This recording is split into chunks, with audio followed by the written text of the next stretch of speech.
Épisode de WoW se déroulant à Hershey en Pennsylvanie, y est le dernier épisode de SmackDown avant Payback. What's up les catch addicts, c'est Jimbo et aujourd'hui on se retrouve pour les résultats du SmackDown du 1er septembre 2023.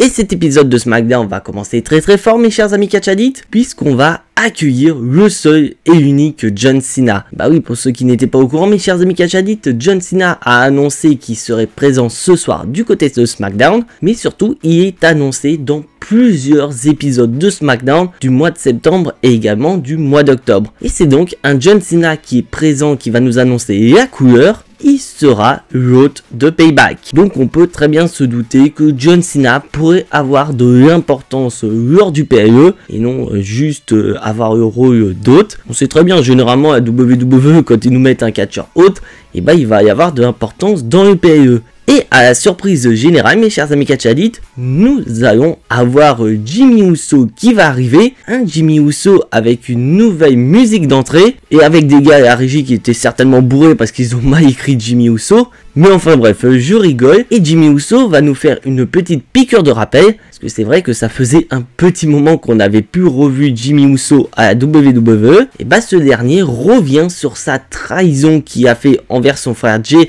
lors du main event de SummerSlam face à Roman Reigns, et va nous redire que s'il a fait tout ça, c'était pour protéger son frère, afin que ce dernier ne soit pas comme son cousin Roman Reigns, mais il va également en rajouter une couche en disant qu'il voulait également protéger son frère, afin qu'il ne soit pas corrompu comme John Cena. Car aux yeux de Jimmy Uso, John Cena et Roman Reigns sont tous les deux corrompus, mais la différence entre les deux, c'est que John Cena est certes corrompu, mais il le fait avec le sourire. Donc des propos qui ne vont pas du tout plaire à John Cena, et ce dernier va nous dire quelque chose qu'il attendait depuis pas mal de temps, en disant que finalement c'est le mauvais Uso qui a décidé de quitter la WWE. Parce que souvenez-vous mes chers amis catch addicts, il y a de ça quelques semaines du côté de SmackDown, Jey Uso a pris une décision. Et cette décision, c'est de quitter la WWE. Donc aux yeux de John Cena, ce n'est pas Jey Uso qui aurait dû partir, c'était tout simplement Jimmy Uso. Et des propos que Jimmy Uso ne va pas du tout apprécier envers celui qu'on a surnommé The Champ pendant plusieurs années, et va vouloir s'en prendre à ce dernier en lui portant un super kick. Mais John Cena reste John Cena, et malgré les années, il reste très fort, et va réussir à contrer le super kick de Jimmy Uso et apporter son attitude adjustment. Donc un bon début du côté de SmackDown, et on peut laisser imaginer que du côté de Payback, on pourrait avoir une future rivalité entre John Cena et Jimmy Uso. Et après ça, mes chers amis catch addicts, il est temps de passer au premier combat de cet épisode de SmackDown. Et pour ce premier combat, mes chers amis catch addicts, on va avoir un match tag team qui va opposer le champion des États-Unis Rey Mysterio et Santos Escobar face à une équipe composée de Grayson Waller et de l'ancien champion des États-Unis Austin Theory. Bon, clairement il n'y a pas grand chose à dire sur ce combat, le combat va durer 5 minutes entre les deux équipes, mais en soi nous avons un match plutôt correct. J'aime bien cette alliance entre Austin Theory et Grayson Waller, en espérant que cette alliance avec Grayson Waller puisse permettre à Austin Theory de se reconstruire, surtout si jamais il n'arrive pas à récupérer le titre de champion des États-Unis des mains de Rey Mysterio, donc ça reste à voir. Et là on va passer à la fin du combat mes chers amis catch addicts, car à un moment donné Austin Theory va vouloir s'en prendre à Rey Mysterio, sauf que c'est Santos Escobar qui va se sacrifier et va donc subir les attaques d'Austin Theory. Donc Rey Mysterio va vouloir se venger de son challenger, donc ce qui fait qu'Austin Theory et Rey Mysterio vont se diriger vers l'extérieur du ring, ce qui va laisser un Santos Escobar affaibli à la merci de Grayson Waller, et ce dernier va en profiter pour porter son slingshot running cutter pour le compte de 3. Donc une victoire de l'équipe de Austin Theory et de Grayson Waller. Et après c'est vrai, je suis d'accord avec vous qu'une défaite du champion des États-Unis n'est pas ouf. Donc comme d'un côté c'est Santos Escobar qui a pris de tomber, Rey Mysterio est protégé. Backstage, on retrouve Mia Yim et Adam Pearce qui sont en train de discuter. Peut-être que Mia Yim essaie de négocier avec Adam Pearce pour un potentiel match de championnat face à Io Sky. Et là, tout d'un coup, ils vont être interrompus par Jimmy Uso. Et là, on va avoir une ambiance assez colérique. Parce que tout simplement, Adam Pearce et Mia Yim n'apprécient pas que Jimmy Uso arrive et les interrompt. Que pour eux, Jimmy Uso a manqué de respect à ces derniers. Et donc Adam Pearce n'a pas envie d'écouter Jimmy Uso et demande à ce dernier de se barrer afin qu'il puisse continuer à discuter avec Mia Yim. Et vous allez voir que Mia Yim est assez rancunière par rapport à Jimmy Uso, parce que toujours dans les backstage, Mia Yim va y discuter avec ses amis de The OC, Hugh Gallows et Karl Anderson par rapport à ce manque de respect qu'elle a subi des mains de Jimmy Uso. Donc les Good Brothers, eux, ils en ont rien à foutre, ils disent à Mia Yim, voilà, passe à autre chose, ça n'a... Mais les Good Brothers, eux, ils en ont rien à foutre, ils disent à Mia Yim, passe à autre chose, c'est bon, pas besoin de s'occuper de Jimmy Uso. Contrairement à un certain AJ Styles qui va arriver, et AJ Styles n'apprécie pas ce manque de respect de Jimmy Uso, il va donc s'occuper de la situation. Et maintenant, mes chers amis Catch Addict, on va repasser dans le ring avec un certain Bobby Hashi, et un Bobby Hashi qui est présent pour répondre à la plus grande question qui plane autour de lui. Pourquoi il s'est intéressé au cas des Street Profits? Parce que oui, pour ceux qui ne sont pas au courant, mes chers amis Catch Addict, il y a de ça quelques semaines, Bobby Hashi a exprimé sa volonté de travailler avec les Street Profits. Donc il aura déjà offert des tenues assez stylées, mais surtout que tu ressens la possibilité d'une alliance entre Bobby Hashi et Street Profits, faisant naître pourquoi pas un Earth Business 2.0. Et bah Bobby Hashi, il va nous répondre à cette question pourquoi il s'est intéressé aux Street Profits. Et bah la raison est toute simple, we recognize we. Donc Bobby Hashi reconnaît le talent des Street Profits et il espère collaborer avec eux dans le but de les propulser plus loin dans le roster de SmackDown. Et en parlant des Street Profits, mes chers amis Catch Addict, on va avoir Angelo Dawkins et Montez Ford qui vont faire leur entrée. Et je le redis, mes chers amis Catch Addict, il y a un énorme problème avec les Street Profits. Parce que clairement, leur entrée et leur attitude est exactement le même qu'avant, alors qu'ils sont supposés être heel et d'avoir un nouveau comportement aux côtés de Bobby Hashi. Donc après, je peux peut-être me tromper, si ça se trouve, ça va être prévu dans les prochaines semaines et qu'on est peut-être en train d'assister à une reconstruction petit à petit des Street Profits. Donc ce cas de figure n'est pas impossible et les Street Profits vont donc parler de Bobby Hashi en le remerciant tout simplement car si Bobby Hashi n'était pas présent, et ben il n'aurait pu renouveler avec le succès.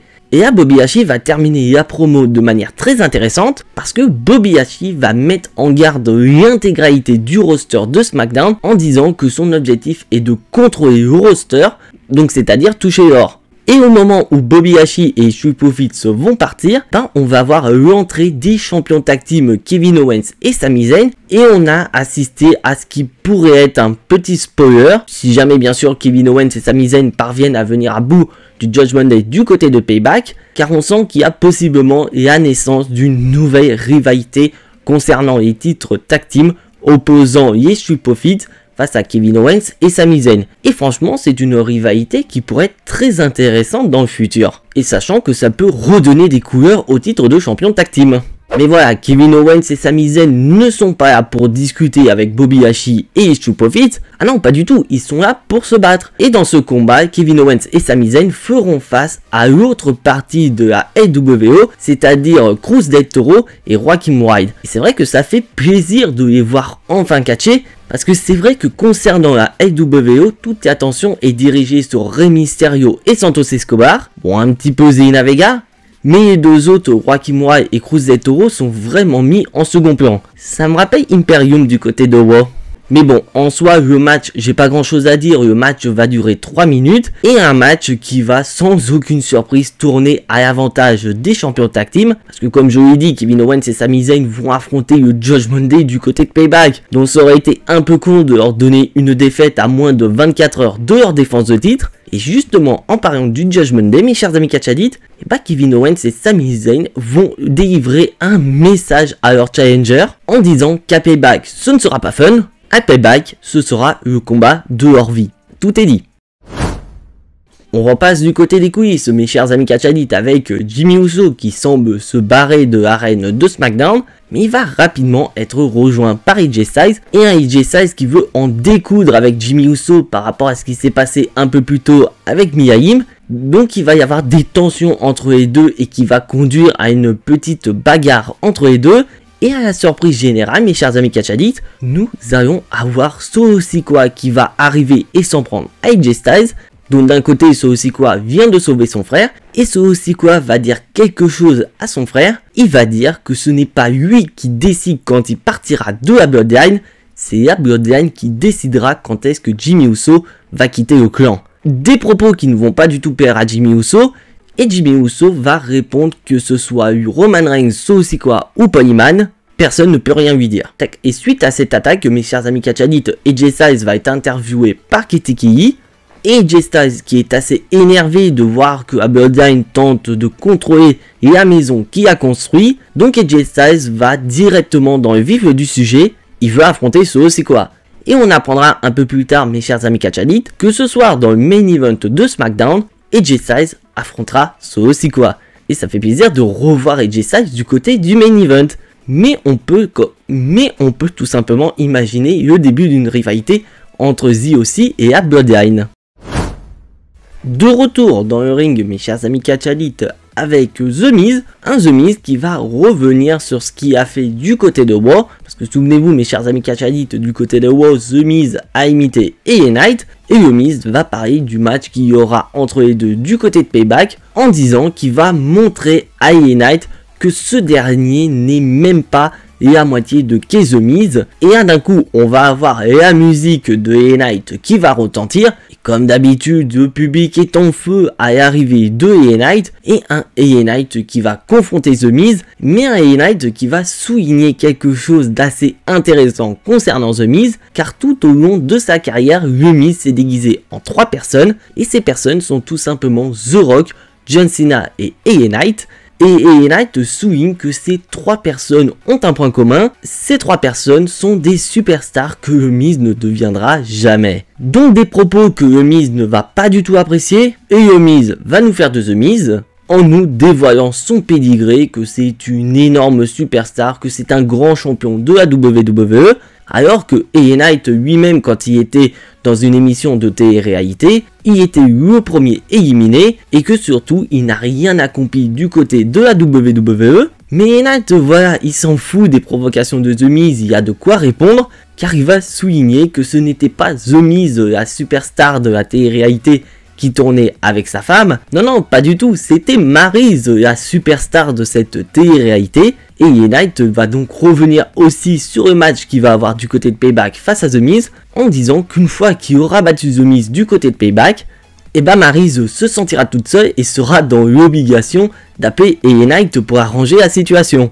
Je pense que vous avez compris la référence, mes chers amis catchadites, et au moment où AJ Knight a sorti cette vanne par rapport à The Miz, le public de SmackDown va scander Tiny Boss, donc référence aux boules à papa de The Miz, qui sont assez petites pour beaucoup de gens. Oui, c'est la même vanne qu'on nous sort à The Miz depuis pas mal de semaines. Donc on a droit à une excellente promo entre AJ Knight et The Miz, qui rappelle le passé, le présent et le futur. Et cette promo va se terminer par une collision entre AJ Knight et The Miz. Et une collision qui va tourner à l'avantage de The Miz et il va réussir à porter son Skull Crushing Funny sur AJ Knight. Mais comme vous le savez mes chers amis catchadites, le Skull Crushing Funny ne sert à rien. Car AJ Knight va se relever et va revenir à la charge et s'en prendre à The Miz. Alors que ce dernier était en train de repartir dans les coulisses. Et il va falloir l'intervention de la sécurité afin de les séparer. Donc j'ai adoré cette promo. Et franchement, je suis impatient d'être du côté de Payback pour voir cette confrontation entre AJ Knight et The Miz. Et d'ailleurs, mes chers amis catchadites, je vous donne rendez-vous cette nuit sur Twitch pour le live réaction de Payback. Bon, après cette petite page de publicité, mes chers amis catchadites, on va repasser dans le ring avec un combat. Et pour ce combat, on va se diriger du côté du roster féminin, puisqu'on va accueillir Damage Control. Et pour une fois, ce sera pas Io Sky qui va combattre, ce sera Bayley. Car souvenez-vous mes chers amis catchadites, Bayley a une rivalité face à une certaine Shotzi. Une Shotzi qui semble de plus en plus tarée. Car souvenez-vous, il y a de ça quelques semaines, Bayley a coupé une mèche de cheveux de Shotzi. Donc ce qui fait que juste après, Shotzi a pété un câble et a décidé de se raser la tête. Donc ce qui fait qu'on a une Shotzi totalement tarée qui se dirige vers sa confrontation contre Bayley.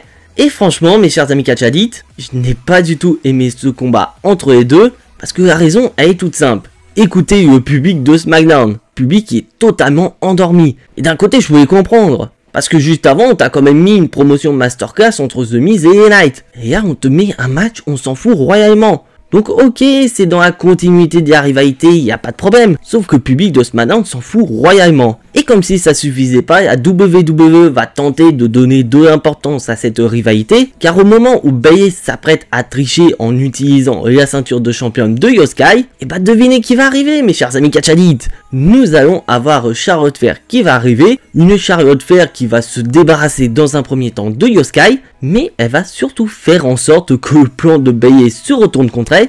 Car Charlotte Flair va en profiter pour s'en prendre à Bayley pendant que l'arbitre est occupé avec Dakota Kai. Ce qui va permettre à Shotzi de remporter le combat sur Bayley. Donc une intervention de Charlotte Flair qui ne sera pas sans conséquence mes chers amis catch addicts. Car on nous a informé que du côté de SmackDown la semaine prochaine, Charlotte Flair fera équipe avec Shotzi pour affronter Io Sky et Bayley. Donc une alliance que je trouve plutôt intéressante entre Shotzi et Charlotte Flair, en espérant d'un côté que le rôle de Charlotte Flair soit de mettre en avant Shotzi afin que Shotzi puisse obtenir un match de championnat face à Io Sky, et non comme on a l'habitude de voir, c'est-à-dire que Charlotte Flair serait intéressée par un match de championnat face à Io Sky, et qu'une alliance avec Shotzi pourrait lui permettre de se rapprocher du titre féminin de Io Sky. Donc dites-moi dans les commentaires mes chers amis catch addicts, qu'est-ce que vous voulez voir concernant cette rivalité? Et après ça, mes chers amis catch addicts, il est l'heure de passer au main event de cet épisode de SmackDown, le match qui va opposer AJ Styles à Solo Sikoa. Et clairement, mes chers amis catch addicts, c'est le meilleur match de cet épisode de SmackDown. Donc au vu des matchs précédents, c'est assez facile de voir que ce match sort clairement du haut. Parce que c'est vrai qu'une affiche AJ Styles Solo Sikoa est vraiment très intéressante. Et clairement, l'alchimie entre AJ Styles et Solo Sikoa fonctionne très bien. Et là où on va commencer à perdre le fil, c'est à la fin du combat. Car à la fin du combat va tourner à l'avantage d'AJ Styles. Et ce dernier s'apprête à porter son Phenomenal Forearm pour le compte de 3. Et à la surprise générale, mes chers amis catch addicts, Jimmy Uso va intervenir dans le but de gêner AJ Styles, ce qui va permettre à Solo Sikoa de retourner la situation et porter son Samoan Spike pour le compte de 3. Donc victoire de Solo Sikoa face à AJ Styles, donc quand même une victoire très importante pour Solo Sikoa. Et après le combat, Jimmy Uso va vouloir célébrer la victoire avec Solo Sikoa, mais Solo Sikoa ne voit pas ça du même œil et va vouloir s'en prendre à Jimmy Uso en portant son Samoan Spike, ce qui va obliger Paul Heyman à intervenir dans le but d'empêcher Solo Sikoa de faire une énorme connerie. Donc Solo Sikoa ne porte pas le Samoan Spike et va se barrer aux côtés de Paul Heyman, mais Jimmy Uso est loin d'en avoir terminé puisqu'il va en profiter pour faire passer AJ Styles à tabac. Donc on peut très bien imaginer que la semaine prochaine du côté de SmackDown, AJ Styles va vouloir se venger de Jimmy Uso. Et là on va passer sur un moment que j'ai absolument pas compris, c'est que Jimmy Uso va regarder Solo Sikoa et Paul Heyman, et d'un coup Jimmy Uso va lever le doigt vers le ciel, le symbole de la Bloodline. Donc ce qui va laisser Solo Sikoa et Paul Heyman, et d'ailleurs au même titre que nous, dans l'incompréhension totale. Parce que sérieusement, on ne sait pas du tout vers quel camp balance le cœur de Jimmy Uso. Il est membre de la Bloodline ou bien il n'est pas membre de la Bloodline? Franchement, je sais pas. N'hésitez pas à me dire dans les commentaires ce que vous en pensez. Ça pourrait peut-être m'aider à comprendre dans quelle situation se situe Jimmy Uso. Et c'est donc sur cet épisode de SmackDown très moyen que se termine cette vidéo. Et je vous rappelle mes chers amis catch addicts que je serai en live cette nuit sur Twitch pour le live réaction de Payback. Et bien sûr on reviendra sur ce qui s'est passé cette semaine du côté de Raw et de SmackDown. Et bien sûr si vous appréciez ce que je fais, n'hésitez absolument pas à lâcher votre plus gros pouce bleu qui fait très plaisir à la chaîne. Si bien sûr vous n'êtes pas encore abonné à la chaîne mes chers amis catch addicts, vous savez ce qu'il vous reste à faire, c'est de cliquer sur le bouton abonner, c'est entièrement gratuit. Et bien sûr je vous invite à lâcher... Et bien sûr, je vous invite à cliquer sur la petite cloche pour être notifié des prochaines vidéos. Car c'est vrai, je vous l'ai dit, j'ai pris beaucoup de retard dans l'élaboration de certaines vidéos. Mais là, la rentrée va arriver. Donc je vais avoir un petit peu plus de temps disponible pour travailler sur ces vidéos-là. Donc j'espère que vous comprenez et je m'excuse encore une fois. Mais en parlant de vidéos, mes chers amis catch addicts, on se retrouvera demain pour les résultats de Payback. Mais en attendant, soyez tous très fiers d'être des catch addicts. C'était Jimbo et à la prochaine.